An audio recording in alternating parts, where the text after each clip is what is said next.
Você está no universo Metadoxos, um podcast sobre a complexidade do mundo contemporâneo, um mundo que se inspira pela tensão e incerteza dos paradoxos. Bem-vindos a mais um episódio do Metadoxos. Hoje a gente vai falar sobre espiritualidade, autoconhecimento e empreendedorismo. E para fazer isso, hoje tenho convidado um amigo, irmão, o André Barrense. Daqui a pouquinho ele vai se apresentar e a ideia é a gente bater bola, trocar de cadeira e conversar um pouquinho sobre esse tema tão relevante. Metadoxos, paradoxos que impulsionam a evolução.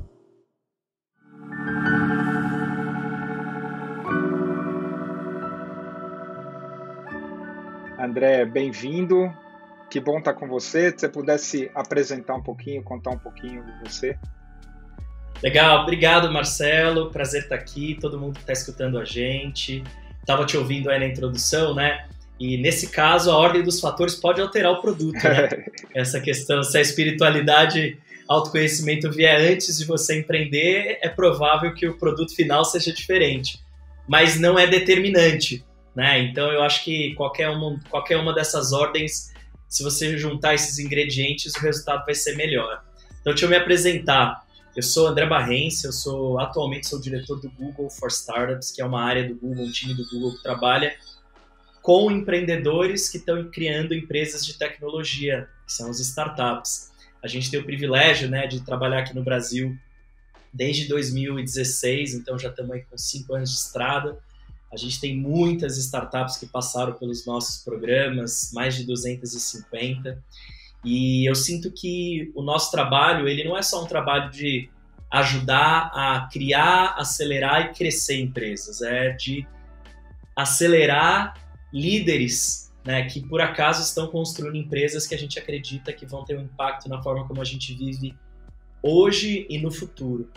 Então, empresas e tecnologias são criadas por pessoas, e pessoas são esses seres complexos, né, Marcelo, que a gente tanto sabe, e o apoio a elas nessa jornada, eu acho que é uma das partes mais importantes do meu trabalho, e que eu tenho o privilégio de ter você aí como um aliado, já há alguns anos trabalhando também no desenvolvimento desses empreendedores e na busca, né, das suas melhores versões. Então, estou muito feliz da gente conversar aqui e tá junto nessa oportunidade. Que legal, André. Muito bom estar com você mesmo. A gente está tentado juntos aí. Daqui a pouquinho eu queria a gente falar um pouco do trabalho que a gente tem feito juntos lá no Google, né? Mas eu queria talvez lembrar um pouco o contexto em que a gente se conheceu, né? 2010, tinha a crise de 2008, e aí o GIZ, né, que é um braço do Ministério do Interior na Alemanha, né? A Alemanha, que loucura, a Alemanha investe dinheiro do contribuinte para desenvolver lideranças conscientes pelo mundo, né? E contrata o Otto Scharmer da Teoria U para fazer um laboratório de pensar desenvolvimento que não necessariamente tivesse vinculado a crescimento econômico. E aí do Brasil fui eu e você, e era o Fábio, né, um cara da Secretaria do Ministério do Meio Ambiente, né? E tinha o Pedro Leitão. E o Pedro Leitão, verdade, que na época... grande Pedro. O grande Pedro, do Arapiaú, que é a ONG do Guilherme Leal, da Natura. E a gente fez... primeiro, o grupo todo veio para o Brasil, e a gente levou eles para comunidades no Rio de Janeiro. Naquela época, o Rio de Janeiro tinha pacificado as comunidades, e levou eles no Dona Marta e no Morro do Alemão. E que doidice, né, cara? A gente achou que ia progredir, que ia melhorar de lá. Nunca achamos que 12 anos depois a gente ia ter piorado muito, né, cara?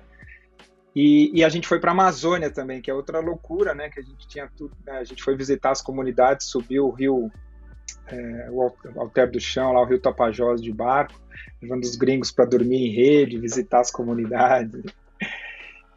Maravilhoso. E já naquele momento tinha essa reflexão, né? Porque depois, logo em maio, a gente foi para o Butão, né? Porque lá no Butão tinha coisa do Felicidade Interna Bruta, e essa questão de desenvolver sem necessariamente precisar de crescimento econômico. E isso tem muito a ver com essa ideia de empreender com impacto, né? Empreender com com causa e com espiritualidade. E naquele momento você estava no governo de Minas. Talvez você puder contar um pouquinho, né? Que contexto você estava de mundo naquele momento? Como é que esse programa... Eu sei que esse programa teve múltiplas dimensões de impacto para você. Nossa, múltiplos efeitos na minha vida. Eu falo que esse é um dos programas que, sem a menor dúvida, mudou minha vida. Eu tinha acabado de voltar, eu tinha passado 2 anos, né, em Londres, tinha acabado de voltar do mestrado, e lá em Londres eu tinha criado uma startup que chamava Go Green Guide, que era uma startup, um marketplace de serviços e produtos sustentáveis para cidades europeias. Eu falo que é uma ideia que estava, sei lá, uns 10 anos à frente, assim, do tempo, mas eu estava com essa pauta na cabeça, de como a gente criar ali, né, negócios que de fato fossem impactantes positivamente, né, na economia, no meio ambiente. Uhum. E aí eu lembro que o Chico Gaetani, que era o secretário executivo do ministério, ele falou, olha, tem um... Cara espetacular.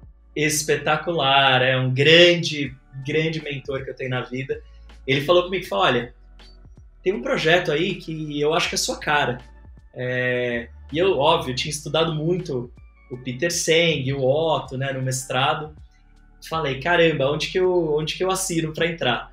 E aí, né, de lá eu acho que surgiram várias consequências muito impactantes na minha vida. Acho que a primeira foi ter conhecido a minha ex-esposa, mãe do meu filho, né, que é a Renata Puchala, e ficamos juntos num relacionamento durante muitos anos. Eu a conheci nesse projeto.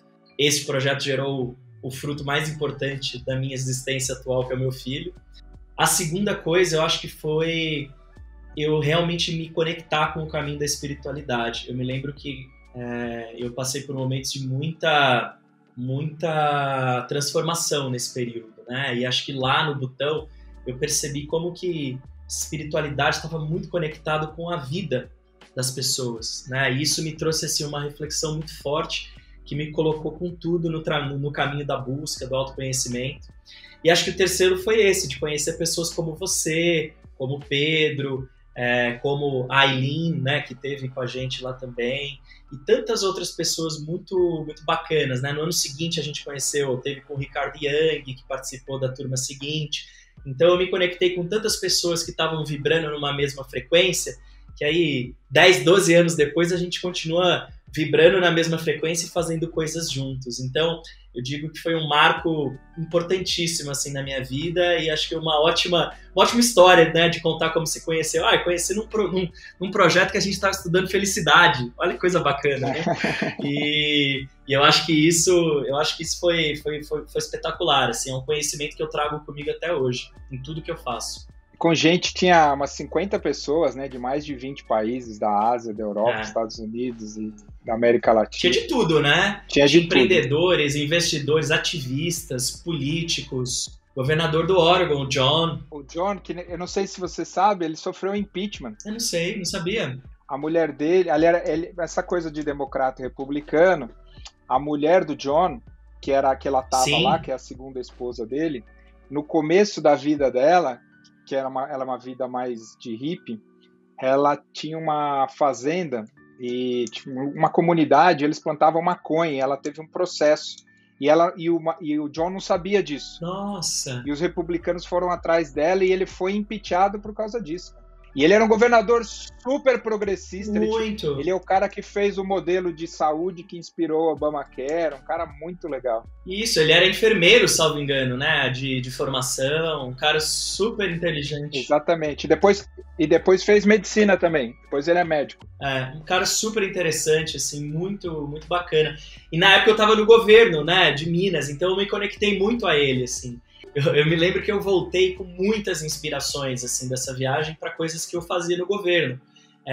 Eu trabalhava muito, né, com o tema de estratégia e, obviamente, com o tema de pesquisas de avaliação de impacto. Trabalhava também com políticas públicas mais inovadoras. Então, eu me lembro que a gente criou várias pesquisas que tinham essa semente da gente tentar ver ali, né, qual que era o impacto de bem-estar das pessoas, né, de sensação, né, de felicidade. Voltei de lá também, né, e acabei criando uma aceleradora de startups que a gente investia em gente do mundo inteiro para vir trabalhar no Brasil. Então, várias sementinhas foram plantadas ali naquele encontro, naquele momento. E algumas delas eu acho que é isso, ainda virão, mas várias delas já trouxeram frutos incríveis, assim. Muita gente no grupo que achava que era possível monetizar todas as externalidades, né? Então, quando você pensa, porque tinha essa questão. É verdade. Tinha um pedaço do grupo no qual eu me incluía, que eu acho que tem um pedaço da vida, né? Que é como você mesmo falou aí. Quando você vai para o Butão, o budismo e a espiritualidade é tão imbricado no que é o país, na cultura, né? Que sei lá, para mim tem uma coisa emblemática no Butão. Eu fui depois mais uma vez para o Butão. Eu tinha ido antes eu falei 2010, não, foi 2013 que a gente foi. Tem um espaço de gentileza, assim, de compaixão, que eu não sei se é monetizável, né? E aí, entrando na nossa conversa aqui de empreender, de espiritualidade, de autoconhecimento, né? Qual que é a tua perspectiva, André? Você que está apoiando muita gente, né? Tem um bruto resultado de milhares de pessoas aí nos últimos anos do Google. Quando você olha para os desafios que a gente tem como sociedade e para o principal mecanismo de interesse, que é o lucro, o resultado econômico, né? Como é que você percebe isso hoje? De fato, nem tudo será monetizável ou, quiçá, compreendido objetivamente, né? Então, tem um monte de camadas aí que eu acho que são camadas bem profundas, né? Do subjetivo, que passam pelo indivíduo e tem ali um espalhamento no social, né? Que fazem, né? Um povo, um território ter tão forte, né? Esses princípios como parte dele. O que eu vejo é que existem sim oportunidades muito nítidas, concretas, para empreendedores identificarem aí as partes que são monetizáveis, não as partes que são talvez produtizáveis, né, numa forma de um produto ou de um serviço que tenham um impacto positivo na sociedade, né? Eu sinto que a gente está vivendo num momento que, pelos motivos certos ou pelos não tão claros, mas está todo mundo começando a questionar ou pensar essa questão de propósito, né? Ou de qual que é o propósito da minha empresa, do que eu faço, que é uma conversa que você tem, né, Marcelo, há muitos anos, assim.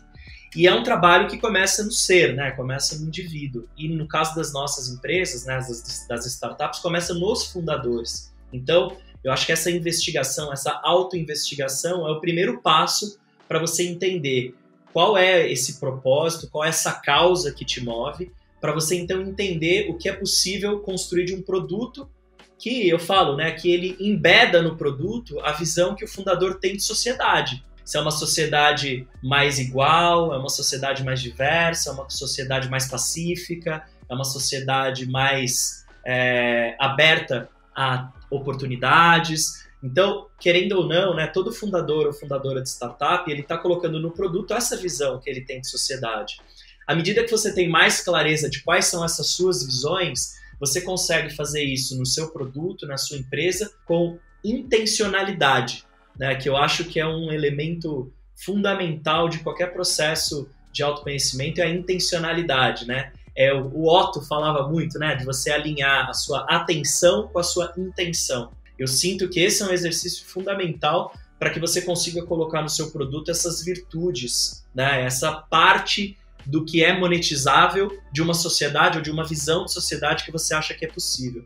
Esses dias eu sou heavy user, né, de alguns apps, serviços, por exemplo, o Headspace, né, que é um produto de meditação. Cara, é um produto que ele é construído para ter lucro, mas ele traz nele ali, ele está embedado nele, vários valores, né, dos fundadores ou do fundador, que é o Andy, que é muito nítido quando você vai usando o produto, você vai entendendo que você está vivendo uma experiência dentro de um produto que nada mais é do que a visão que ele tem sobre sociedade. Né? Essa semana teve um outro produto que recebeu uma rodada imensa de investimento, né, da Andreessen Horowitz, do SoftBank, que chama Glorify, que é um produto para as pessoas que têm interesse em criar uma prática, desenvolver a fé. Eu falo, nossa, são dois exemplos que eu acho que são bem concretos, mas você consegue ver isso em diferentes camadas enquanto você está construindo uma empresa. Mas eu acredito que a forma mais efetiva é se você faz esse processo com você e com o seu time, porque aquilo vai ter um efeito e um impacto direto na forma, no modelo do seu negócio e no seu produto. Bom, vamos falar disso um pouquinho, que aí tem a ver até com as coisas que a gente tem feito juntos no Google, né? Esses 2 exemplos que você está dando, e tem alguns outros, né? Tem o James Will, que é o cara que escreveu Stealing Fire. Ele tem um podcast recente onde ele fala de todo um ecossistema que está acontecendo nos Estados Unidos de empreender negócios ligados a estado alterado de consciência, de microdose de substância e tal. E eu sempre fico na dúvida, cara, honestamente, se no fim do dia um negócio que vai ter depois série A, série B, virar unicórnio, se esse mecanismo de incentivo não corrompe a pureza, porque para mim uma hora que é a história da uberização da economia, né? Quando você pega a ideia original do Uber, que é de compartilhar ativos que estavam parados, e depois a gente vê o que aconteceu, né? Até que ponto a ideia de valuation, de valor econômico, não vai corromper a pureza dessa intenção original, né? E talvez entrando nesse espaço do autoconhecimento, né? A gente teve essa conversa durante muito tempo, já desde a época que você estava lá no governo, que é uma coisa que desde a época que eu estava na Natura, que a gente começou a apoiar alguns empreendedores, eu tenho, obviamente, essa crença, é o meu viés de acreditar que tem muito a ver com a história do Otto, da intenção e da atenção, profundidade e amplitude de consciência e de autoconhecimento do indivíduo leva a qualidade de relação, que é o que você falou, né, você com o seu time, e do impacto que isso cria. E muitas das aceleradoras têm muita ênfase na tecnologia, no business plan, no go-to-market, muita aceleração do empreendimento e muito pouca coisa para o empreendedor, né? Quem é esse cara? O que é o propósito dele? Quais são as questões, né? Eu lembro 70% dos caras, quando a gente começou a trabalhar, que era o exercício inicial, simples, que a gente faz de compartilhar a história de vida, falar, não, estou empreendendo para devolver para o meu pai, porque minha mãe fez um bruto sacrifício para eu chegar aqui, e eu falava, cara, esse é motivo errado para empreender. A história de vida da gente trouxe a gente até aqui, a gente honra o pai e a mãe, dá sequência à vida, indo em direção ao futuro para co-criar o futuro, e não para fazer nada, porque aí vai ser pelas razões erradas e nas primeiras frustrações, e vai ter frustração quando você vai empreender, a dor de dar de cara com fracasso e associar isso às feridas emocionais é muito pesado, né? Então, como é que você vê isso, André? Nossa, eu vejo como uma oportunidade, Marcelo, porque esse é um tema que a gente está só na superfície ainda, né? Eu vou pegar um gancho no seu primeiro comentário para falar sobre uma experiência recente que eu tive. Primeiro, eu concordo muito, né, que, por exemplo, essa nova ciência, né, que está surgindo agora, né, a neurociência é muito recente, né, e como a medicina, seja a tradicional, seja a medicina mais avançada, como ela pode nos ajudar, né, a encontrar esses caminhos de uma nova consciência, é um negócio fabuloso, né? E tem muita gente empreendendo nisso. Eu tive recentemente no Acre, o povo Kuyanawa e depois com os Xanenawa. E aí, assim, muitas medicinas ali da floresta, né? E aí, eu lembro quando eu tava indo embora, eu falei com eles, eu falei, eu queria agradecer vocês, primeiro por serem os guardiões, né, disso aqui. E o segundo é por, às vezes, ter que proteger isso da gente mesmo. A gente que quer levar isso pro mundo, às vezes a gente chega aqui com o entusiasmo e com a intenção correta, mas às vezes com o modo de fazer que pode ser até ruim, né, para a manutenção dessa tradição e desse conhecimento. Então, eu estou muito de acordo com você que esse como é importante. O como é importante. Né? E aí, como você fazer isso virar uma coisa que de fato cresça, que tenha impacto, escala, sem se perder, né, no caminho, sem se perder no como. E aí eu acho que a gente está vivendo um momento em que a própria indústria, né, de investimento, ela também está tendo e terá que se reinventar, porque ela vai precisar sustentar, ou ela vai precisar ser parte dessa solução também, e não um problema que distorça um como que ele é virtuoso, que ele é positivo. E aí eu acho que quando você tem empreendedores muito conscientes né, dos seus propósitos e do que eles querem construir, esse caminho ele é muito mais fácil, entre aspas, né? Ele é muito mais possível, eu diria. Eu diria que só que, ao mesmo tempo, eu diria que é uma parte muito pequena de pessoas que teve a oportunidade de acessar, né, várias dessas razões ou desses porquês internos para entender, de fato, os motivos pelos quais eles estão empreendendo e por que eles estão querendo ter sucesso e ter esse impacto. E aí eu concordo muito quando você diz, né, que boa parte dessas razões elas ou são desconhecidas ou elas estão ancoradas em causas, né, em questões do passado, em feridas, né, que vêm aí de outros momentos da vida, mas que a gente vai carregando aquilo ao invés de vamos integrar isso aqui e reconhecer, honrar, mas vamos construir uma outra coisa. O peso disso emocional para o empreendedor é brutal. Quando você tem essa firmeza, né, essa clareza, e eu chamaria até de essa leveza, né, de reconhecer o passado, mas não se prender a ele para construir o futuro, os obstáculos, não é nem se eles vierem, é quando eles vierem, você vai ter muito mais instrumentos, ferramentas para conseguir superar aquilo, não do ponto de vista da solução objetiva do produto, mas sim emocionalmente, de como conduzir o seu time, de como você vai se liderar e liderar aqueles que estão com você.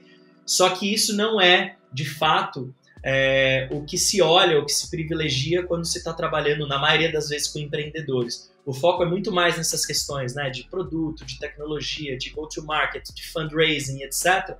E às vezes a gente acaba esquecendo que, no final das contas, tecnologia é um produto de pessoas, né? E a qualidade dessas pessoas, né, de como elas se conhecem e de como elas trabalham entre elas, é um dos fatores, talvez o fator mais determinante do que elas vão ser capazes de construir juntas. Então, eu sinto que, pelo menos no nosso trabalho, e você tem sido parceiraço nisso, né, já pelo 3º ano que a gente está fazendo esse trabalho com um grupo de fundadores que estão em diferentes estágios. Alguns estão, crescendo absurdamente rápido, outros estão vendendo as suas empresas, outros estão começando ali a trilhar uma jornada de crescimento, mas todos são seres humanos com desafios, isso você sabe bem. E aí você tem um grupo, né, primeiro, que você consegue estruturar um caminho para você externalizar isso num ambiente que você se sinta seguro de ser vulnerável, de você trazer os seus desafios, de você encontrar eco, né, para você se abrir. Eu acho que é um primeiro ponto. E o outro é você criar essa comunidade que suporte, né, que é uma coisa que a gente tanto fala, né? O trabalho do empreendedor é muito solitário, o trabalho da empreendedora é muito solitário. Se você não consegue encontrar um espaço seguro para compartilhar, o peso fica demais, né? E aí essa potencialidade ela diminui. Muito legal. Bom, André, eu queria agora fazer uma transição aqui para a gente ir para um lugar mais de primeira pessoa aqui, da gente trocar a história, e já que a gente entrou no espaço de autoconhecimento... Vamos nessa. Falar um pouquinho, você contar um pouquinho da tua trajetória, né? A gente teve origens parecidas, né? Nascemos na periferia de São Paulo, origem humilde, e recentemente você deu uma entrevista para o Projeto Draft, vale a pena ler a sua entrevista, né? E eu fiquei surpreendido, sendo honesto, eu não sabia esse pedaço da sua história, né? Mas eu achei muita coragem, né? E eu sei o quanto é desafiador ir construindo na história de vida e lidando com as dores e todas essas questões, de integrando e assumindo e tendo orgulho da narrativa, né? Obviamente tendo eu passado aqui pelas minhas experiências. Como é que foi esse caminho para você aqui, né? E chegando nesse lugar onde você se declara preto e está transformando, aí, se colocando a serviço desse processo, né? Então, conta um pouquinho aí da tua história pessoal, teus pais, e como é que você chegou aqui nesse momento. Cara, de fato não é um trabalho não é um trabalho fácil, não, é bem árduo, né? É bem árduo e requer bastante, eu acho que requer bastante dedicação, acho que requer bastante humildade, né? Mas eu sinto que ele é muito valioso. Ele é muito valioso para você entender partes, né, da sua história que talvez estivessem um pouco menos visíveis para o mundo e para você, né? Acho que é principalmente para você. Então, eu acho que nessa entrevista aí eu contei um pouco, né, e aí acho que foi muito generosa, né, a jornalista, de onde veio isso, né, de onde eu vim. Então, eu sou nascido, né, de uma família aí que a minha mãe ela é piauiense, né, uma mulher negra piauiense, e veio para São Paulo com pouca idade e se estabeleceu no bairro de São Miguel Paulista, né, na Vila Nitrooperária, né, que surgiu ali no entorno de uma grande indústria do Grupo Votorantim, na qual boa parte da minha família chegou a trabalhar como operária, como operador de máquina, porque era isso, né, era a opção que se tinha de ter acesso a um trabalho. Meu pai, minha mãe é filha, né, minha mãe é terceira de 10 irmãos, então família bem grande. E, curiosamente, os meus avós foram os únicos da família deles que vieram para o Sudeste. Os demais ficaram lá, em Canto do Buriti, no Piauí. E da família do meu pai já é nascido em São Paulo, mas meu pai é um homem branco que tem uma deficiência auditiva. Então, meu pai ele perdeu a audição quando ele tinha mais ou menos uns 11, 12 anos. E isso, obviamente, teve uma marca muito profunda na história dele, né? Então, um homem, mesmo que branco, mas nascido na periferia, com uma deficiência ali, a jornada dele não foi nada fácil. Os dois se conheceram aqui em São Paulo e viveram a vida inteira ali em São Miguel Paulista até a gente se mudar para Belo Horizonte. Lá em São Miguel, né, que é um bairro bastante periférico, muito vulnerável da cidade, eu sempre vi e vivi, né, num ambiente bastante humilde, mas que graças a Deus, meus pais fizeram de tudo para que nada faltasse. Mas eles, mais do que isso, acho que eles sempre me prepararam emocionalmente para eu me sentir capaz de acessar outros lugares, né? E aí, quando a gente se mudou para Belo Horizonte, quando eu tinha 13 para 14 anos, essa mudança foi fruto literalmente de uma quebra do meu pai. Meu pai decidiu empreender, quebrou, isso teve um peso enorme na família, e aí ele precisou se reerguer. E aí recebi um convite para ir para Belo Horizonte e fomos. E lá em Belo Horizonte, a gente saiu da periferia de São Paulo para um bairro muito melhor lá em Belo Horizonte, um bairro de classe média alta já.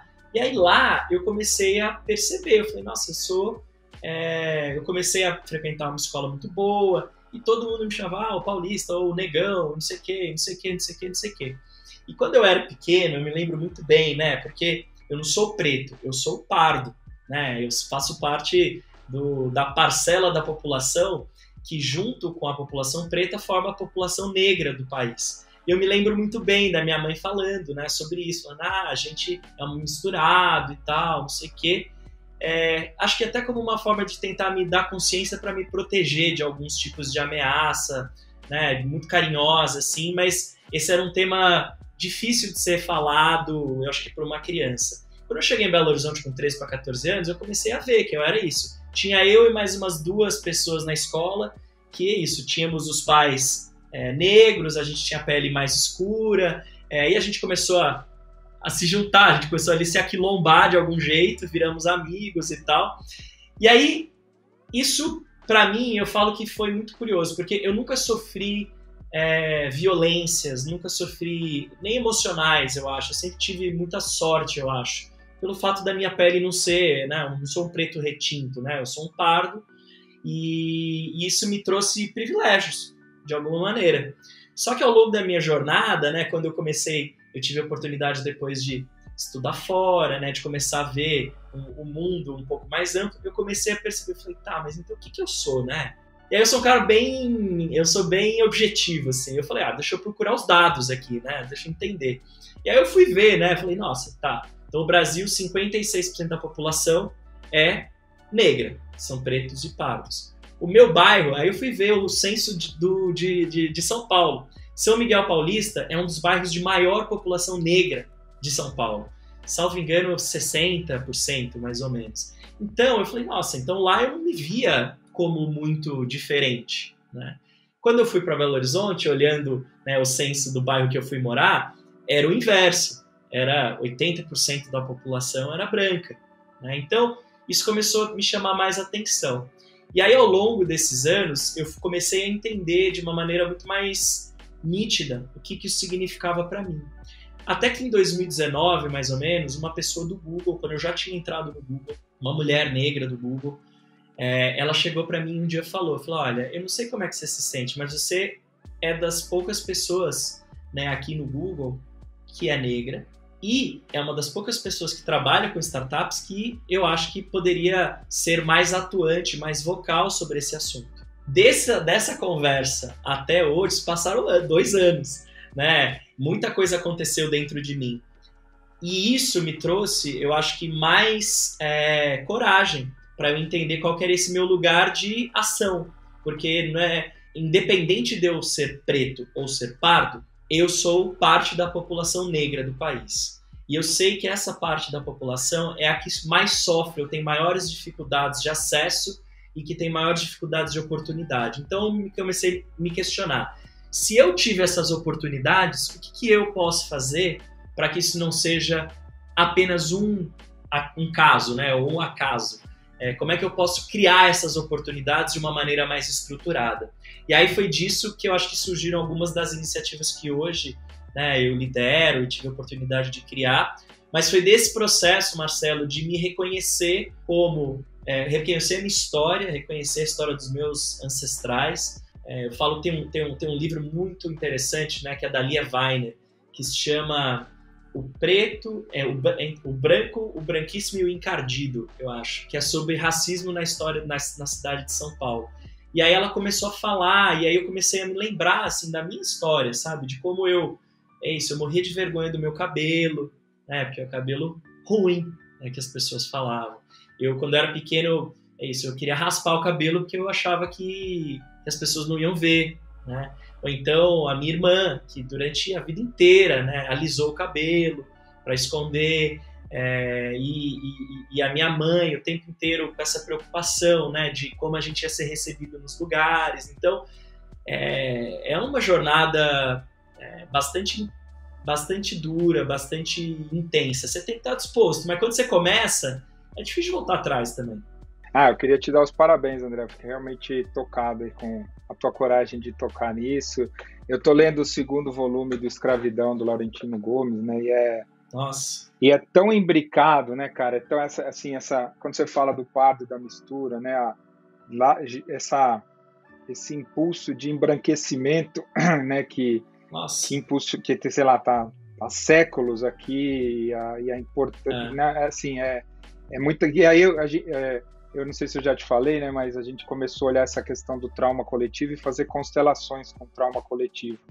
E o Brasil tem esse primeiro vazio psíquico, né, os primeiros brasileiros que são filhos de europeus, homens europeus com mulheres indígenas, principalmente os tupis, porque os caciques tupis começaram a dar suas filhas para casar com os europeus, para fazer aliança por causa de machadinho, por causa que aumentava a produtividade da roça.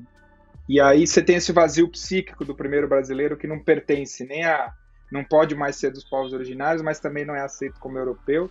E depois, quando os escravizados chegam, acontece a mesma coisa, né? Tem os europeus tendo filho com as mulheres escravizadas, e esse vazio psíquico se aprofunda. Quando a gente faz a constelação, a maior dor é essa, a dificuldade de conseguir voltar para a África. E assim, é tão emaranhado, porque não tem um certo e um errado claro, né? Os próprios povos africanos se escravizaram uns aos outros. Então, assim, é muito dolorido, né? E de alguma forma, nós estamos aqui, a gente é eco desse trauma e transformar como você está transformando é curativo, assim. Estou totalmente de acordo com o que você fala, né? Porque para a gente transformar, não vai bastar só a gente negar.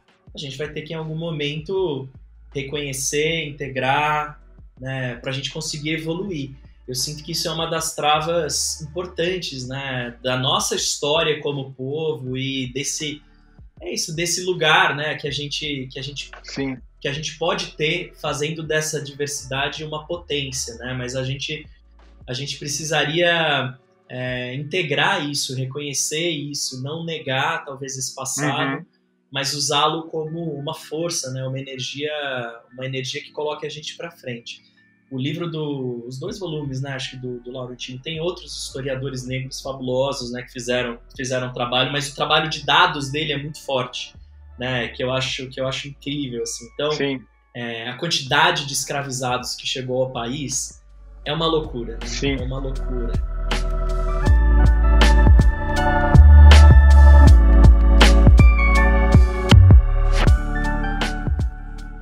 André, a gente entra agora no espaço aqui de trocar de cadeira, né? Opa, vamos lá. Então tá bom. Eu começo aqui. Em 2002, eu tive essa experiência traumática de ter sido sequestrado. Foi o ano que teve mais sequestro em São Paulo. Eu tinha uma Pajero Will, e aí eu fui sequestrado. Eu nunca tinha sido assaltado na vida. Os caras me puseram num golzinho, me baixaram a cabeça e me levaram. E aí eu fiquei 2 dias em cativeiro. Tive que pagar resgate, tudo, a polícia envolvida. Mas o meu cativeiro foi em São Miguel Paulista. Foi numa comunidade em São Miguel Paulista. E a história que eu queria te contar é um pouco de como foi esse período, que mexeu muito comigo. Nessa época eu estava no Hopi Hari, muito envolvido com educação. E quando eu estava lendo a sua entrevista do Draft, me chamou muito a atenção, porque eu vivi essa experiência e depois, em alguns projetos sociais que eu estou envolvido, essa linha muito tênue da vulnerabilidade de estar em comunidade. Então eu lembro que a maioria dos sequestradores eram muito jovens, tinha acho que até 2 menores, tinha um cara mais velho, que acho que era o líder do grupo, e aí tem todas essas coisas do sincretismo religioso, né, que o cara teve uma hora que ele falou, não, eu tô indo rezar para dar certo o sequestro. E os meninos, cara, com 16, 17 anos, tinha um menino de 18 anos, que eu fiquei nessa casa, que era um lugarzinho, sei lá, de 6 metros quadrados, que é acorrentado pela minha calça, então eu fiquei 2 dias sem levantada desse lugar, num colchãozinho, assim. E tinha uma criança na casa, que era a casa desse menino de 18 anos, com uma menina de 17, com um menininho de 1 ano de idade. E eles articulavam o futuro deles de ou ir pra cadeia ou morrer. E aquilo mexeu demais comigo, assim. Eu acabei fazendo empatia, que foi, acho que, um dos motivos pelo qual eu acabei sendo solto rápido, porque eles chegaram à conclusão que pegaram o cara errado e tal. E quando eu estava lendo a entrevista, né, e me conectei com uma história da gente ter ajudado um menino a montar uma barbearia em São Miguel Paulista, me veio muito forte essa história, né, nesse momento, enquanto a gente está falando, esse desvio de ir para um lugar ou para o outro. Cara, não, eu tô arrepiado de te ouvir, porque é, de fato, uma linha muito, muito tênue. Eu sinto que a questão, né, da desigualdade, e que tem muita correlação com raça, ela é uma máquina de matar, na verdade, né? Porque ela mata os sonhos, ela mata as pessoas, né? Ela mata, né, a empatia, ela mata uma máquina assim, de destruir tudo isso. E ao mesmo tempo, né, eu realmente estou convencido assim, né, de que não é só uma desigualdade financeira, né? Não é só uma desigualdade material, né? É uma desigualdade, uma falta de acesso, inclusive a qualquer outra condição que te dê possibilidade de sair deste ciclo. Então, quando você fala, né, que as 2 opções que eles tinham ali, ou eles acreditavam ter para a vida, né, eram essas 2, né, de ser presos ou morrer, eles sentiam que era o destino dele, me dá uma tristeza profunda, assim, porque para mim é um desperdício de uma potencialidade, né, de um talento, de pessoas, né, de uma vida, né, que você desperdiça por falta de acesso, por falta de possibilidades, por falta de oportunidades.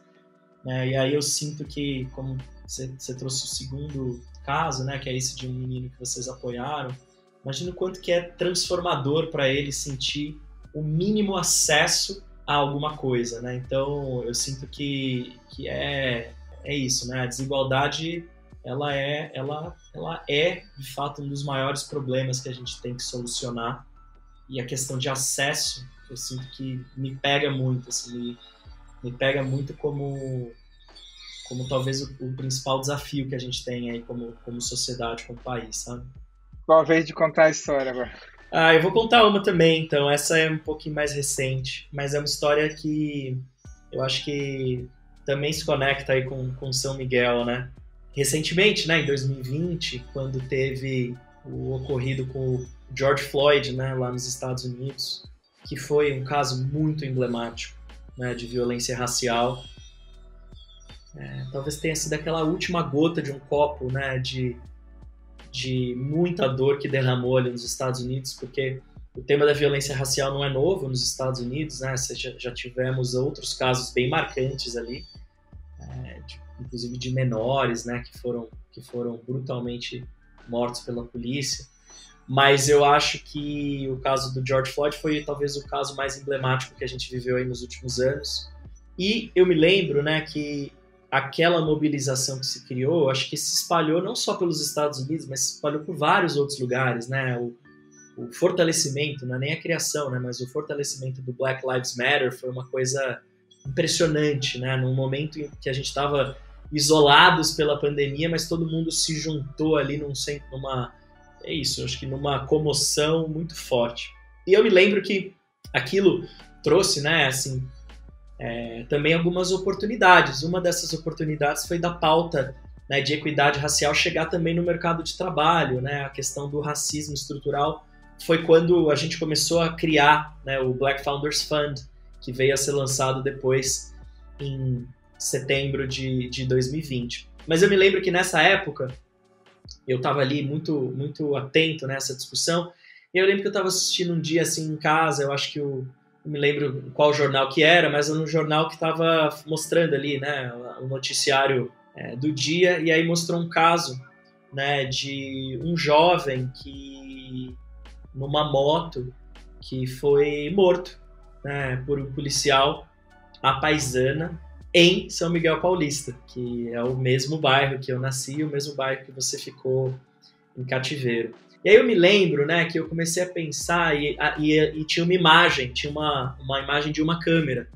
E é bastante violenta, assim, é bastante brutal, porque de fato não há nada, nenhuma conversa, assim, é simplesmente, né, um tiro, a justificativa por achar que ele tinha roubado a moto. E aí eu me peguei e falei, nossa, né, como é que um caso como o do George Floyd, ele mobilizou tantas pessoas nos Estados Unidos, e esse caso aqui no Brasil provavelmente ele vai se tornar mais uma estatística. E eu me conectei, fiquei muito emocionado, porque foi justamente no bairro onde eu nasci, né? E eu falei, caramba, é mais uma dessas encruzilhadas, talvez, né? Que aquela pessoa passou, né? E que um caminho talvez a tenha levado para uma direção, ou a colocou naquela situação que levou ao fim da própria vida.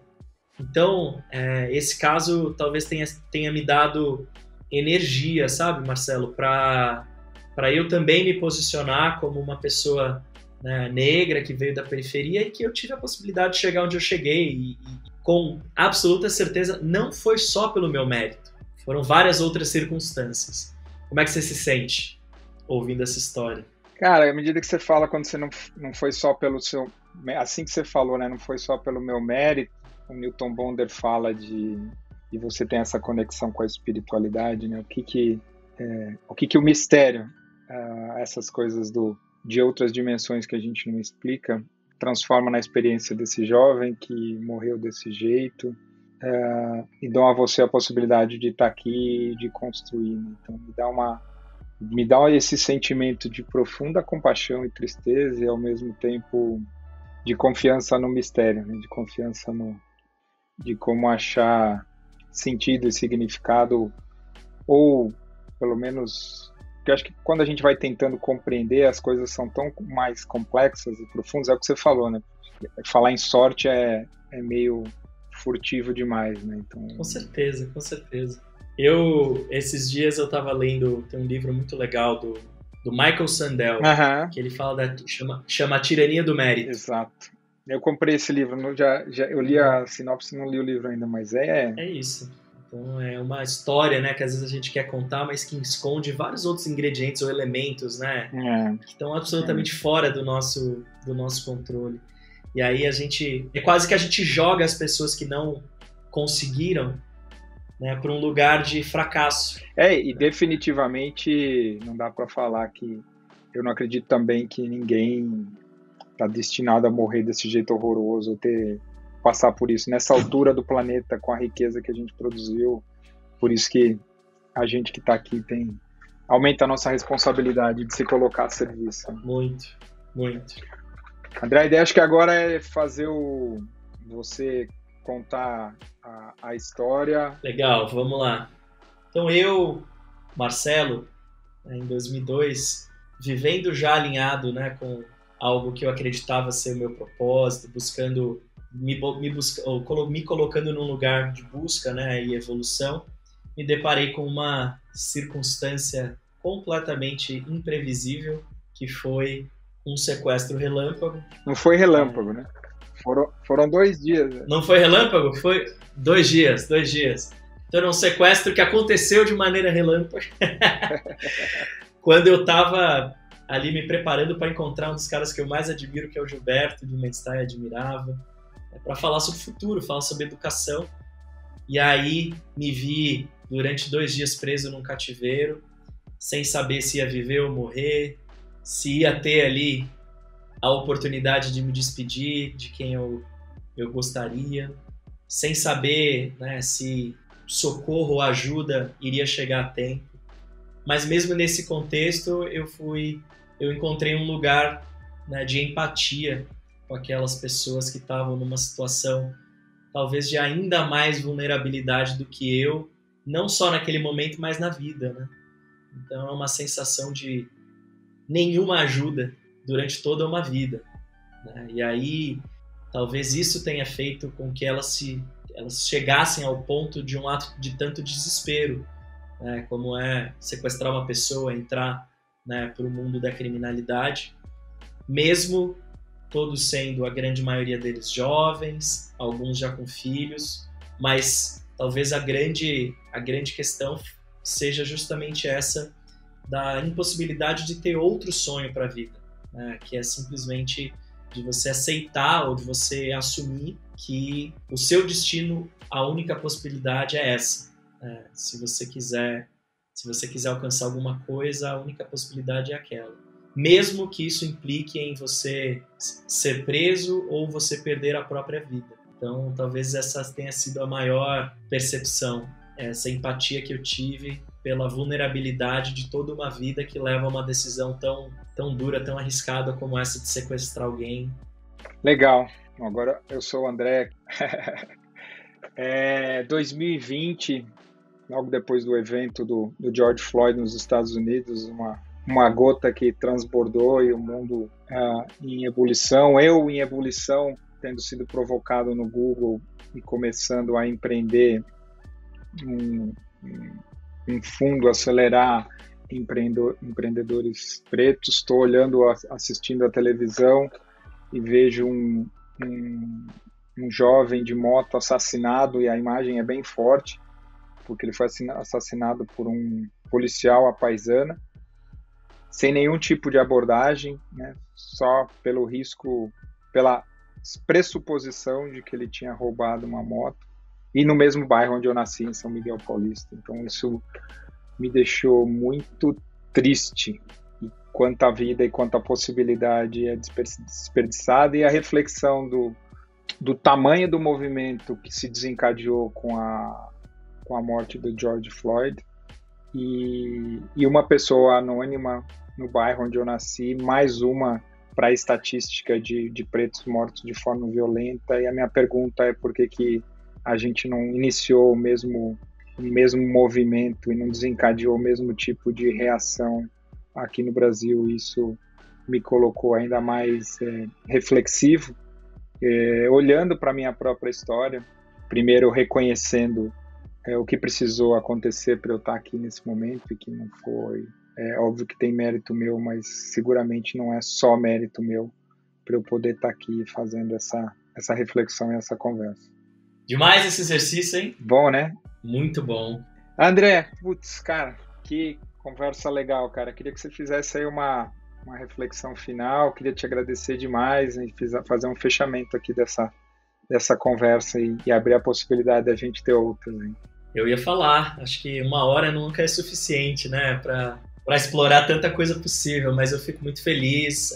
Olha, eu falo que o jeito mais fácil de aterrissar isso é entender ou buscar, né, quais são aqueles problemas ou situações que te trazem um extremo incômodo, um extremo desconforto quando você vê acontecendo, né, no seu dia a dia. Seja, enfim, você enquanto usuário, você enquanto cidadão, quais são esses aspectos, né, ou essas situações que te trazem esse desconforto e que você sente, né, que há uma oportunidade de criar uma solução para aquilo. Eu digo que essa primeira busca por um problema que te incomoda, para mim ela antecede até você entender qual que é o tamanho do mercado, qual que é a solução que você vai criar, mas é você buscar de fato, de uma maneira bem genuína, né, qual que é esse problema da vida real que você gostaria de solucionar. Por quê? Porque eu acho que esses são bons indicadores ou bons indicativos de onde está a sua intenção, né, onde está o seu propósito e como você poderia, a partir disso, criar uma startup, criar um produto, criar uma solução para resolver. Então, eu acho que de maneira bem objetiva é isso. Procure um problema, entenda, sinta qual é o problema que te incomoda e aí, a partir de então, você começa a investigar, né, quais são as características desse problema, qual que é o tamanho desse mercado potencial e começa a pensar em como solucionar. Legal, obrigado, André. Queria ir fechando, agradecer a tua presença, André, aqui hoje e realmente eu acredito que essa inquietação, né, essa curiosidade de se revisitar, né, como você mesmo falou, o tempo todo tá tendo a coragem de olhar para a sua história, integrar a sua história para que ela não se arraste pelo futuro, mas seja inspiração para co-criar o futuro. Então foi muito bacana, muito obrigado pela nossa parceria e esse foi mais um episódio aqui do Metadoxus, onde a gente pôde trocar de lugar, trocar de perspectiva. Adorei. E a gente tem o nosso selling line, que é todo mundo tá certo até certo ponto. A gente exercitou bem isso hoje. Maravilhoso. Obrigado mais uma vez, Marcelo. E fico feliz de estar aqui como convidado. Tenho certeza que vai ter muita coisa boa que a gente ainda vai fazer juntos. Obrigado, viu?